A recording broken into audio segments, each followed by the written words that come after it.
Yazi ngokuchaza kanjalo ngikhumbula omunye umama owayengifonele ethi umkhwenyana wakhe sebefuna ukudivorce. But akayifuni idivorce kodwa uyafisa ngathi ngingathola inyanga ezomsiza indoda yakhe ibuyele esimweni. Indoda yakhe ayimuphi imali. Yeah.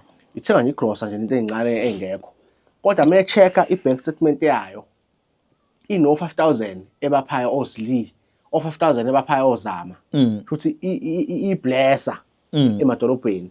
Kodwa yena ayimbless ngemali. Totela ngifuna uku-attract imali.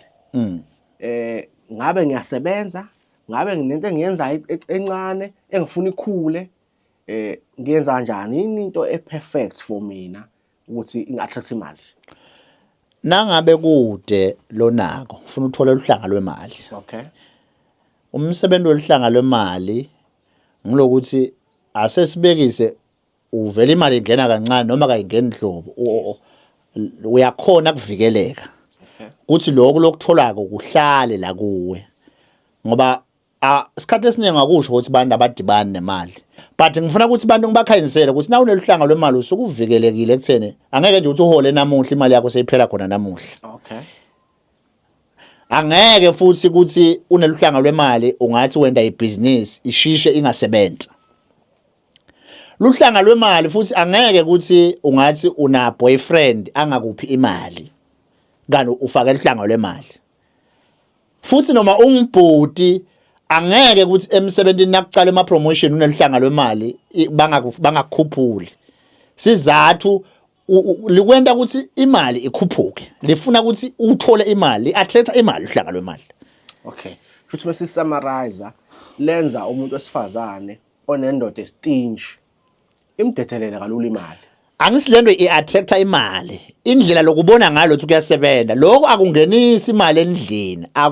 Luhlanga lwemali akusimali esheshayo. Okay. Luhlanga lwemali lu-attracta imali le real, imali leqhamuka kubantu ngiphiwa iboyfriend yami ngithola emsebenzini ngithola kukoja ke luphindze likwende ukuthi letino ledvama kwenda abantu ukuthi imali bayidleka ngebudlapha ibaphelele kungakefika isikhathi. Liyakuprotecta ukuthi nalabo abasebenzisa tilwane ukuthi nithenge kibona ingakaqonzi nidle imali ningakaqonzi liyakuvikela lapho. Yazi ngokuchaza kanjalo ngikhumbula omunye umama owayengifonele ethi umkhwenyana wakhe sebefuna ukudivorce. But akayifuni idivorce kodwa uyafisa ngathi ngingathola inyanga ezomsiza indoda yakhe ibuyele esimweni. Indoda yakhe ayimuphi imali. Yeah. Ithenga nje igrosa nje into ezincane engekho. Kodwa mayechecka ibank statement yayo ino 5000 ebaphaya osli, o 5000 ebaphaya ozama. Futhi iblessa emadolobheni. Kodwa yena ayimbless ngemali. Loyo maka ke fike ekudokotela atothola uhlanga lwemali. Le ndoda afuna imthanze ikhiphe le mali because luthando lokadle ngilolu ikhipha kona le mali. Kulesiphakathi esiphila kiso na uthola ihlanga lemali uyakhona ukuthi lohlala naye lenithandzana naye ngakahlala ngakuphi imali. Shose sengiunderstand ukuthi ama-slay queens amaningi analo uhlanga lwemali ngoba i-slay queen sikutshela ukuthi mina ngiphiwa u-500,000 ngiphiwa u-50,000 ngiphiwa indoda bese ngiyibuza ukuthi ungamupha kanjani umuntu u-200,000 ngenyanga. Uma umntwana elihlanga lwemali imali iyadidela kuye imali vele ite kuye kodwa kuhlanga lwemali akusiso sethwalo. Okay. Luhlanga lwemali nje lu-attracta imali kodwa naye bese kuthi sethwalo seyinto lophila nayo iba nemigomo yayo lo ihloniphako mawuyihlonipha kahle lemigomo nawe ethweleke usebenzisa bona labanaba laba ngoba usually abantu abakhomenta bathi sethwalo siyabheda sethwalo inonsense bani labaqakekile isikhathi lesiningi aba understand ukuthi labantu labethwele le mali bayithola la kubo. Okay, angifuna ichaze ke leyo ngenza isibonelo. Ngiyengibona la ku social media umuntu eseclubini usespende 500,000 bese ngiyibuza ukuthi lo tshwala labo mngaka uphuzile yini kwenzakalani wenza kanjani ukuthi umuntu aspende imali ngayo eclubini. Angisi lo muntu lo lapha ngekhathi asesizomnika twele club. Yes. Ndoda thizeni wethwele. Yes. Kufanele ukuthi wena ngoba lemimoya isebenza la kuwe ngoba uphethe nemali ikhadi lakho linemali uspende le mali uthenga nento lo ngeke uyidzinge because lo muntu lapha ngekhathi usebenzisa lothi wena week awukavikelwa. Kunetino lo nasikufaka uhlanga lomali siphinde sikubiyele ukuthi ungaphela ukudlala ngemali imimoya lethite ledla imali kubantu kuwe ingasebenzi.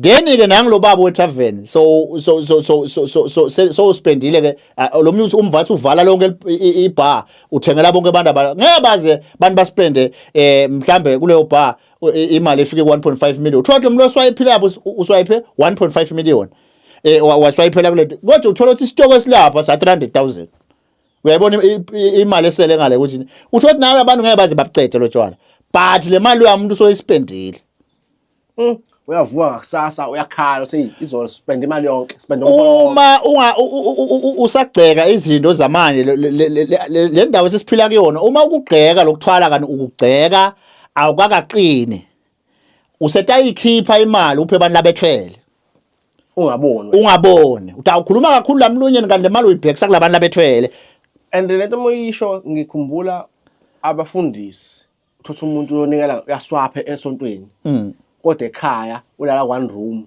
aphe umfundisi okweshumi kwa 10,000 azafaka speed point futhi kahle kahle na abafundisi abanjalo noma ngeke ngisibonke ikhona indlela osikhona into awenza ngayo umuntu nje lothwele sesingabekisi ngeligama lomuntu ngoba kusasa kutasigucukela kuse sithe uDr Mnguni uthe angithanda ukuhlambalaza mina ngithanda sibonke abantu siphile nabo sizwana ngiye ngithi ke lo umuntu othwele utakusokolisa uma ungagcinile ngoba uyamhawukela manje noma wena unemali encane uyamhawukela ake ngiphe nangubani manje ake uyibuze ukuthi lo muntu uhamba ngeLamborghini but imali uyipha yena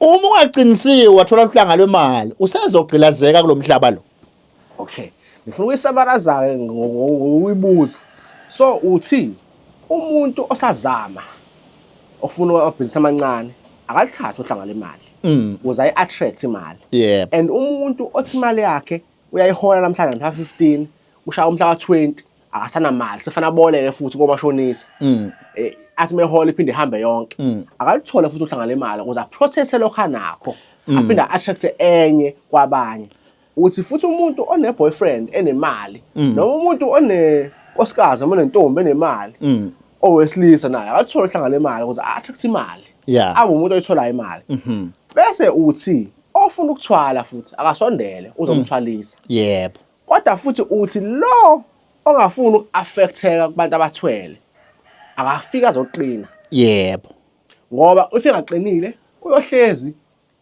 egwilikisa abantu abathwele usezobakhuluma kabi but basezogcilasa uzobakhuluma kabi ku right lokho vele uzobanyembeza abantu abathwele this but imali abantu abathwele bazoyithatha kuwena ngoba wena uzothi mawunaloko okuncane sesinje ukwewahola wathola 50,000 noma uke wathi wenza kunabantu abenza imisebenzi uthola ukuthi umsebenzi wakhe umbhadala sesinje bekade enza maybe tender ubhadala umixe ama invoice bese bambhadala egcine bamnikete ke maybe 300,000 basezogcilaza abantu abathwele azi ngibona phi lo ndaba leyo kunomuntu aphumele imazara lo Send Fund saphume 2 million yes kodwa kuphela u6 months ayisekho yonke lo mali leyo uthenga into angazi angayidingi uzospenda kubantu abathwele uzolala emahotela abantu abathwele hawu Nkosi yami basezospenda abantu noma bangacili usezolala ehotela ubhadale u5,000 per night ngokuthi unemali lento ifuna ukudlala imali makuphela imali bakutshela ukuthi